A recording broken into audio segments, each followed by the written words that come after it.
Hello! This is going to be the video with commentary, fall of 2022 of the Blue Path here on the farm. And just to kind of show you guys what I've been up to for the last 3.5 years. Off and on I've been working on this place for about 30 years, but really intensely the last 3. And it's gotten so beautiful, I thought I would share it online so you guys could walk the paths that I've been tending whenever you wanted to, if you can't ever make it here in person.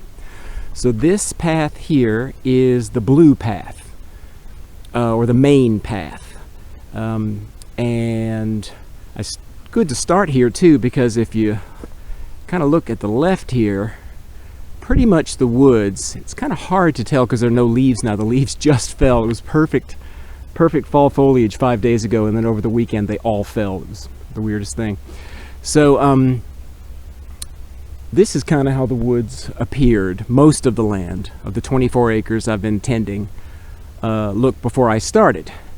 And then bit by bit I've been every fall and winter, 6 to 7 months a year, been coming here pretty much, not full-time but close to it, and clearing the woods so that it looks like this. See that? So that's to kind of open things up, and it's been a real labor of love, and I'm really excited to share it with you guys. So I'm going to do the 3 main routes. I'm intending to do one with commentary and one in silence, so you can kind of walk it in silence if you ever want to here online. But this is the commentary one, so basically I'm just going to generally talk about some of the things that I see that might interest you guys.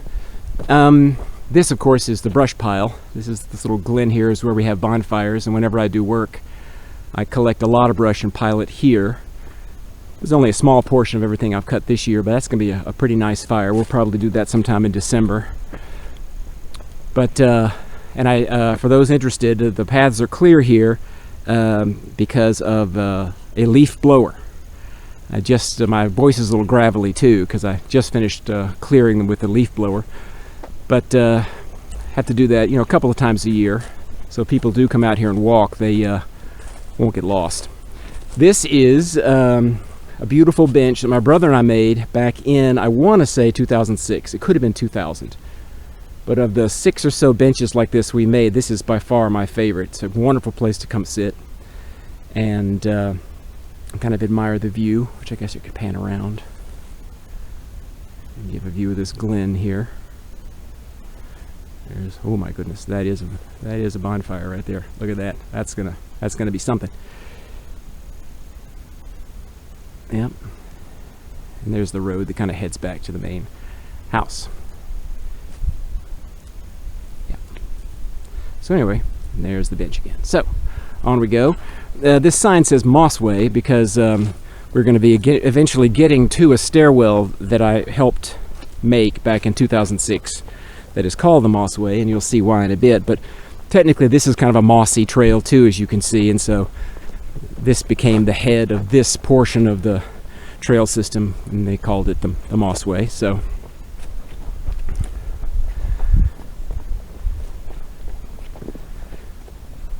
and here I guess is a close-up of a critter pile. What I do with the brush is either I make critter houses for the chipmunks and the rabbits and the mice to move into, because it's nice and open here, which is really good for predator species. Easier for them to hunt, and the wind flows better, and the trees love it. You can see the trees get noticeably bigger just in one season. And yet the little guys need a place to live, so I collect all the brush and I make these little houses everywhere that they move into and live in. So that's a critter house.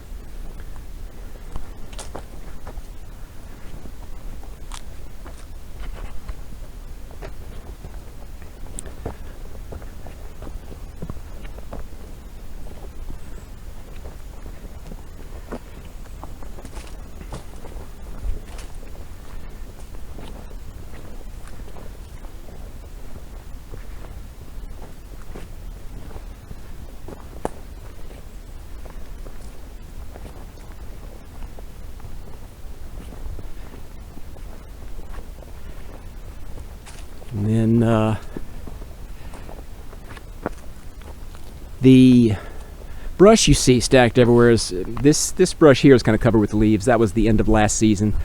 This is stuff I cut. You kind of see the leafy branches up here and up there. That's this hillside I just did 2 weeks ago. It's a beautiful hillside now that it's cleared out. And of course I'll have to collect that brush over the coming weeks and months.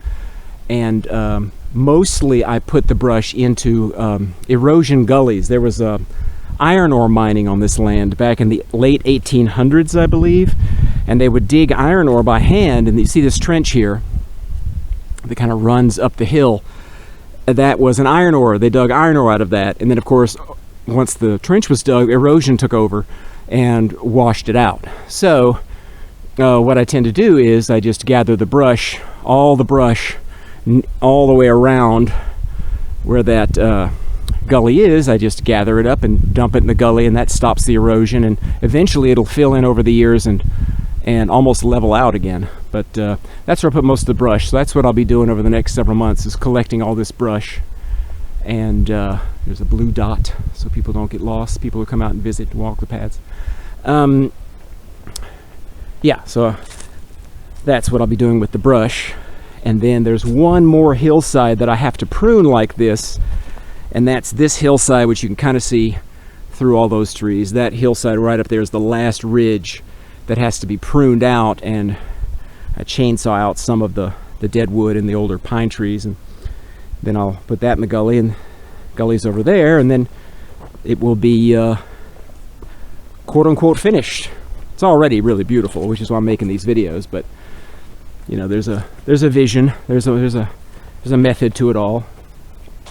Here is probably, in fact, no probably to it, this is the largest erosion gully. There is a theory that this used to be a lava tube, a very, very old lava tube from volcanic activity, with the top portion of it just eroded out, and this is the bottom part of the tube that runs all the way down. See it? Runs all the way down there. And but that could very well be a iron ore mining ditch as well. Either way, it's getting steadily, as you can see, filled in. Pine tree. This pine tree right here fell. Right there. Fell over this way. So I diced it up last year, threw it all in there, and I'll just keep filling those gullies up. And so all this brush here to the left on the hillside is going to be really easy to drag downhill and throw in that gully. There's a little chipmunk. There he is. Already made a house down there. So on we go. And this was a hillside I always really wanted to. It's such a pretty path here. And it always felt kind of enclosed, you know, cramped in, because there was just brush and scrub and vines and brambles just everywhere on both sides. And so this is just really opened up really nicely. This is truly just a beautiful hillside now. It just feels really, really peaceful. And like I said, I just did that 2 weeks ago, and I really, really, really like it. I'm looking forward to getting that brush picked up, and you'll be able to tell as we get to other parts of the land where I have actually picked the brush up the huge difference. It really makes a remarkable difference, not only to prune it like this, but then to collect the brush and fill in the gullies. Here's a good example of that, where I filled in that gully almost to the top, and that'll melt down and degrade, and the leaves fall on top of it, and it catches the dirt runoff and keeps it from running on down and eroding further. And you know, in 50, 100, 200 years, you might not even see that gully anymore. Well, I don't know. That's the goal anyway, is to get everything kind of, keep the nutrients rich, you know, keep the soil rich for the trees and the wildlife. So anyway, here we come to the glen, the Mossway Glen. This is the base of what is called the Mossway, and it was originally made by my mom way back in the early 90s when she first moved here. And so she gathered these stones you see here and built just this part of the path, the flatter part here, to the base of the hill, which we'll get to in a second. And then over the years, she of course would walk Hopefully you can see it without the sun. I can hardly tell. Yeah, you can. She would walk from the house up along this ridge and try to come down this hillside to this path here she made. And she was kind of dangerous. It's very, very steep. And so back in 2006, I got a mattock and a shovel, and I dug out this switchback you're about to walk. And throughout this entire caldera here, I just walked in the fall through the grounds, and there were mossy stones everywhere up here, which of course glowed green when it's just brown leaves and a green point. You knew that was a mossy stone. And I would gather them all on a tarp, and I would drag them downhill, and I placed them alongside this path and made the moss way. And then after I was done with the stairs and placing all the stones, my brother helped me cut railroad ties to size and rebar pin them in. And the original thought was it was only going to be here for 3 years, and then erosion was going to take over and it was going to disappear. And we're going on 16 years now, and with almost no maintenance, and it's still really, really beautiful. This is one of the most beautiful parts of the trail system, I believe. I really love this a lot. So this is the beginning of it, and basically what the original laying of the stone came about this far, and then I started cutting. You can see I cut the first stair right here, and I just started at the bottom and cut them in and worked my way all the way to the top. This is a neat little feature too. This my brother used to work at a granite shop. They dealt with big slabs of granite, and so he got these huge sandstone slabs, and we made that extremely heavy picnic table there. Also, that was also back in 2006 we made that. And I have to give him most of the credit there. There was, I could not have done that without him for sure. Very heavy, really cool little table. And here's this is a beautiful shagbark hickory tree. Look at that. That's something right there. Beautiful. Yeah. So anyway, on we go. I'll turn the corner here. See, isn't that lovely? So of course I had it all. Originally it wasn't this mossy, and of course you can see in some places, in many places really, it had the effect that I wanted, which is the moss grew together. So I stacked all these stones which were partially covered in moss, and then they became now, of course, quite fully covered in moss. And then in some places they collapsed. We had a beautiful dog, Nuka, here. Nuka used to always come and dig around. She always thought somebody was living in there. Somebody was, and she would dig around here and knock some of the stones down, but we just left them. It still looks really nice.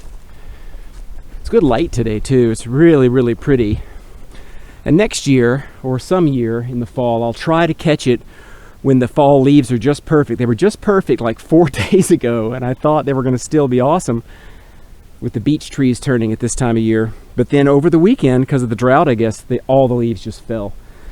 So with this kind of light, normally in the fall, you get just the most beautiful colors. There's still a few really pretty trees, but I'll try to get that next fall, or some fall at some point. And here's the second switchback, and now we're coming to the top of it. This little holly tree has really done great. He really had a rough go of it, and I kept pruning him back, and now he's doing great now. That's really nice. I like holly trees. And of course, here's my man St. Francis. There's a little St. Francis statue there, and Frank and I have a thing going. He's just a good guy. He's of all the saints, really most of the men and women in history, I guess. St. Francis is one of the men and women I relate to the most. And so this is the only bench on the property that I built myself. You can tell by its much smaller size, because I can't do the bigger stuff. I couldn't do it without my brother's help, but I made this bench myself, and this is a really beautiful spot to sit, especially in the early morning. And if you're really, really still, there's just hundreds and hundreds of birds all around, and you can catch some deer, if you're lucky, a fox. And it's a lovely spot, just a lovely spot. So on we go.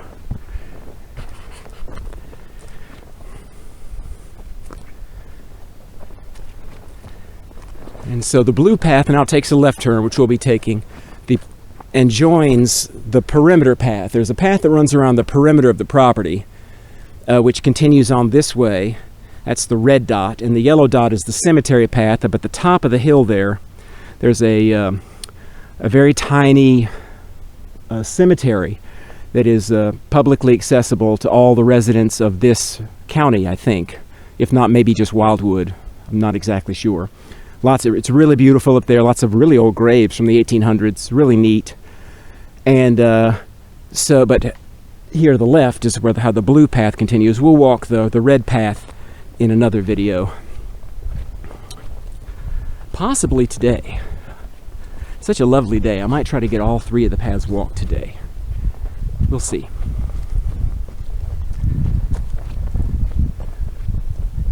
And this section of the land was exceptionally choked off. And so I did some pretty serious pruning in here. It still needs some more work. When we do walk the red path up to that corner, you'll be able to see all the big work I was doing up to free up that corner. It really is remarkable what pruning out does. You can just feel it open up. It really makes a huge difference. And you can just tell the animals love it and the trees really love it. And yeah, and I think the people who come visit here, you virtually now, love it too.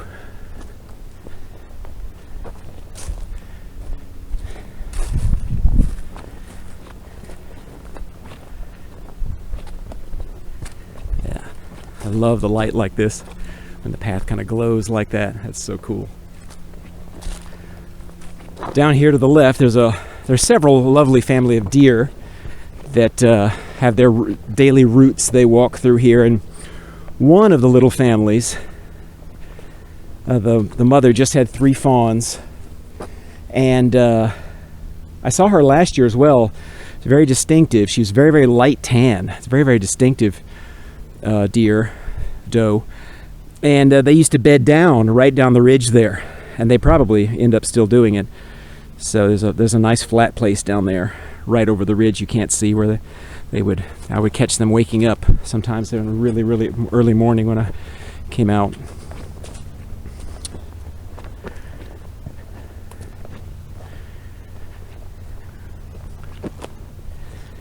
And they call this the Bagua table. It's an octagon-shaped table. Still not exactly sure how my brother carried this up here, but he did. I don't get that, because it's very, very heavy. It comes in 2 pieces, but he got it up here, and it's been here ever since. It's probably been here 25 years. And it's a beautiful little spot with the moss and everything. It really is lovely up here. It's kind of elevated too. The thought originally was this was going to be a campsite. It would be a good campsite. You could make a little fire pit over there and clear that out for a tent, but it's not a campsite now. It's just a table for people to come sit. Yeah. So the perimeter path on the edge of the property goes this way. Made that path, I want to say 10 years ago. It's probably about right. This blue path, which was one of the original paths, is the main path. That's what we're going to keep walking now.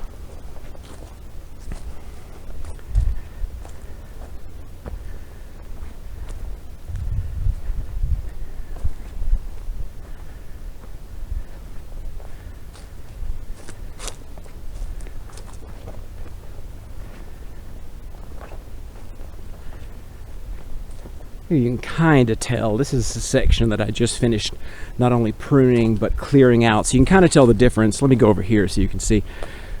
So when you get finished pruning, if you gaze through there, I mean, you can just see there's just crap everywhere. I mean, it's big stuff, little stuff. It's huge logs I chainsawed up. It's scrub trees. It's limbs, the very, very low limbs of the beeches I prune out to kind of open it up.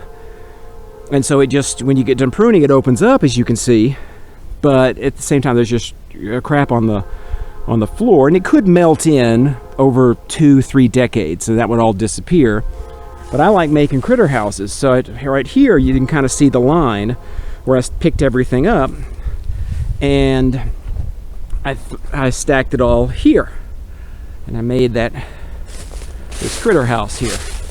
This is a big one. This is more of a critter condo, but they're just all sorts of rodents and rabbits and all sorts of guys and gals living in there, all safe from predators, and everyone seems to really like those. So wherever it's convenient, if there's no gully around, if there's no erosion gully to throw the limbs into to stop the erosion, I just find a good spot, kind of set off and consolidate everything that I cut into these little animal houses, which, like I said, are very, very popular among my animal friends. They really do like them.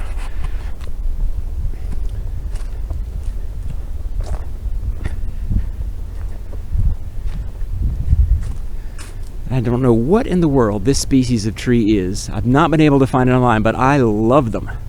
One thing that I love about this woods is just the diversity of the trees. There's so many different species, and I don't know what in the world this guy is. But this is just a lovely tree. You don't come across them often, but every now and then you get some real good ones.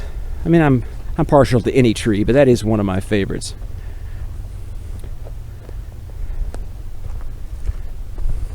My favorite trees are the beeches, which this is a young version. This is a young beech here. There's the pretty green foliage. This one hasn't turned yet.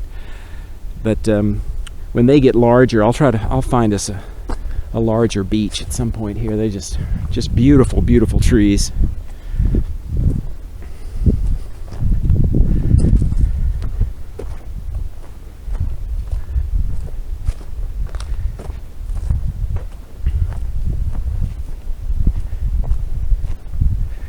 So we're about halfway through the Blue Path now, I think it's fair to say.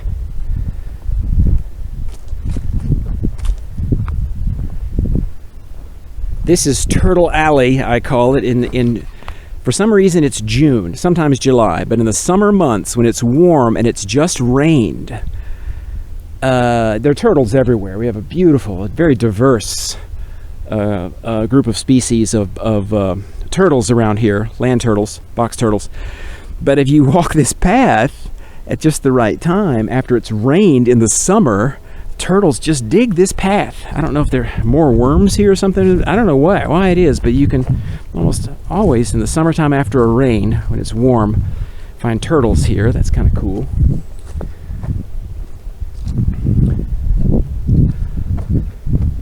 There's another fine specimen of a critter house. It's another fine critter condo right there. Look at that. Just finished making that one about a month ago. I pruned it out last year, and then I ended up gathering everything and stacking it about a month ago.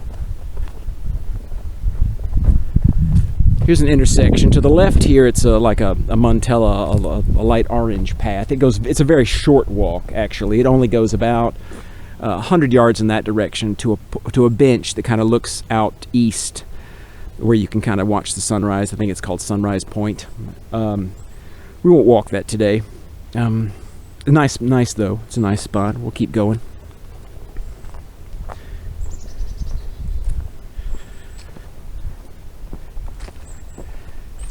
And you can tell how many leaves fell. I mean, this is double, and just in the last 5 days, this is double the leaf fall. They just decided they were all going to go over the weekend. There are quite a few still left on the trees. I'll have to blow this path again. I don't have to have them blown because of all the dots. I mean, if people are really careful and pay attention, you can walk these paths without getting lost too badly. But at the same time, there are people who visit, and more people are walking the paths, the more work I do on the place. So it's just a good thing to have them clear. So I'll have to blow these paths one more time. About a month. All the leaves will be down, and I'll blow it one more time, and it'll be good until next fall. Here's a little access road, heads up the hill. Then the perimeter path that we're going to walk later runs along that ridge at the end of this road, and it goes all the way across the ridge there where we just came down from, up to that table.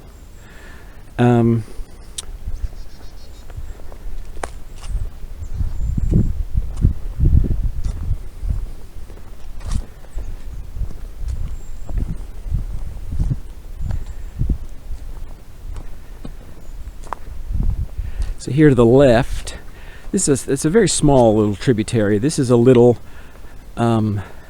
detour that goes to a really special little caldera with a little fire pit. It's called the Cauldron. It's a really cool little place. I don't think I'm going to show that on this video. It's also a very, very short walk. That's 50 yards total. Just cuts right through towards and connects with the Blue Path again at a staircase I made this spring. I'll show you that in a second. We'll get there, but we're not going to walk that today. Here's an intersection again, and the Blue Path will continue to the left back towards the main house. And then this light blue path goes this way. This is a spring path, goes down towards the spring. That's going to be in the second video. We'll walk that in a bit. Oh, look at the light now. Isn't that lovely?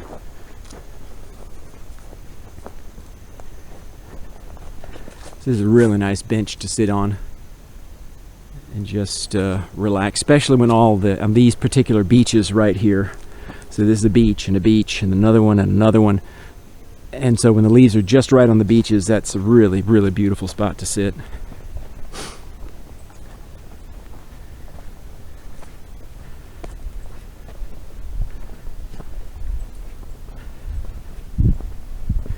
And this was the very, very first path. This path was actually already here. You can tell it's wide enough for a truck to get up here. And this was here when Mom first moved here in 1990.